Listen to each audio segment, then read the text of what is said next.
त्यामुळं चौथा मुद्दा सांगतो की हैदराबादचं गॅजेट आपण हे आणखीन 1884चं स्वीकारलेलं नाही समितीनं, ते तातडीनं स्वीकारून त्याला शासकीय नोंदीचा दर्जा दिला पाहिजे।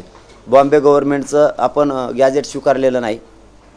1884ची जनगणनाही आपण ती स्वीकारावी, कारण शिंदे समितीकडे देणं ते अत्यंत आवश्यक आहे। 1902चं गॅजेट किंवा जो दस्तऐवज आहे तोही आपण घ्यायला पाहिजे, तोही घेतला नाही। हे चार मुद्दे महत्त्वाचे आहेत। ओबीसी आयोगाचा अहवाल जाणं गरजेचं आहे। सगळे सोयरे हा जी आपण अध्यादेश राजपत्रित अधिसूचना दिल्या ते टिकवण्याची जबाबदारी सरकारची। एकीकडून आम्हाला सांगायचं ते टिकवलं जाणार आहे आणि टिकणार आहे, त्याला तर आम्ही आता काहीच होऊ देत नाहीत। त्याच्यात तर काही चिंता असण्याचं कारण नाही, कारण त्यात गोरगरिबांच्या मराठ्यांच्या पोरांचं कल्याण त्या अध्यादेशात त्या कायद्यात झालेलं आहे। एकीकडून म्हणायचं आम्ही केंद्रापर्यंत जाऊ, म्हणजे तुमच्यातच दोन भूमिका असल्याची भूमिका आम्हाला सरळ दिसती। त्यामुळे सगळ्या सोयऱ्यांचा अध्यादेश हा सगळ्यांनी मिळून काढलेला आहे, त्याच्या सह्याचं पत्रसुद्धा आमच्याकडे आहे, तेही आम्ही 10 तारखेला मीडियाच्या बांधवाकडे देणार आहे।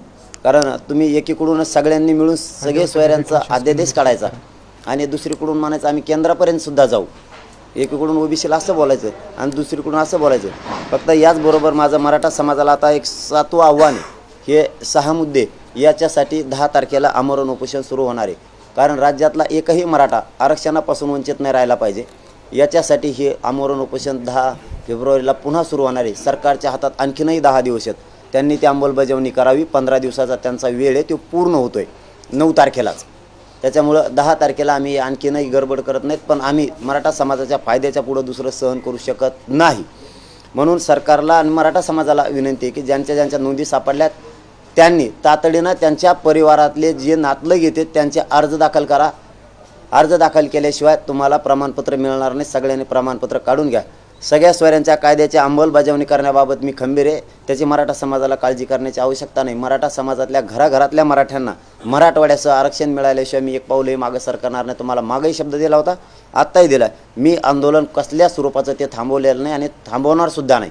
मराठवाड्यात काही नोंदी सापडतात, काही ठिकाणी जळीत आहे, काही ठिकाणी दस्तऐवज सापडत नाहीत असं म्हणलं जातं, परंतु सापडो अथवा न सापडो या सगळ्या सोयऱ्यामध्ये मराठ्यांचा एकही माणूस आरक्षणापासून वंचित राहणार नाही। इतका मोठा कायदा हा मराठ्यांच्या गोरगरिबांच्या लेकरासाठी, जे विरोध करतोय त्यांच्यासाठी नसणार आहे, परंतु गोरगरीब मराठ्यांसाठी हा कायदा खूप मोठा आहे। गोरगरीब मराठ्यांच्या पोरांचं कल्याण होणार आहे, कारण हा कायदा आणि मुंबईला गेलेला त्या दिवसाचा मोर्चा जो लढा होता तो सर्वसामान्य गरजवंत मराठ्यांचे लेकरं मोठे व्हावेत म्हणून होता आणि आता त्यांच्यासाठी कायदा पारित झालेला आहे, त्याला धक्काही लागत नाही। आपणही या प्रेसच्या माध्यमातून महाराष्ट्रातल्या सगळ्या अभ्यासकांना मी हात जोडून विनंती करतो की तुमचे म्हणणे सोयरे ही व्याख्या याची तुम्हाला तुमच्या पद्धतीनं काय 2 ओळीत द्यायची ते म्हणणं तुम्ही त्या 15 दिवसात मांडावं, जेणेकरून तो कायदा मजबूत होईल आणि आपल्या मराठ्यांच्या पोराचं कल्याण होईल। आता याच्या पलीकडचं सांगतो आणि थांबतो की पुढं काय होईल काय नाही आम्हाला नाही माहिती, परंतु मराठा समाजाला आरक्षण दिल्याशिवाय मी त्यांचा मुलगा म्हणून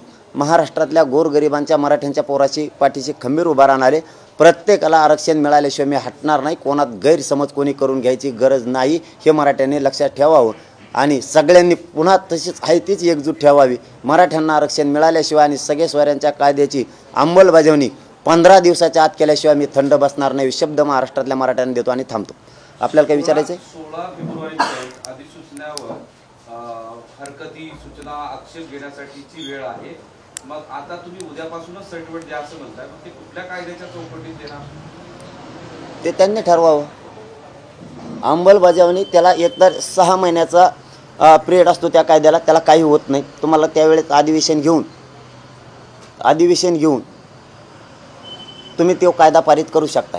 तुम्हाला 15 दिवसाचा वेळ दिला आहे। आमचं हे 10 तारीख ठरवण्याचं कारण आहे 15 दिवसाचा वेळ आहे आणि आम्ही आज ते मोजलं तर 16 फेब्रुवारीला याचं काय गरज आहे? 15 दिवस तर 9 तारखेला होते।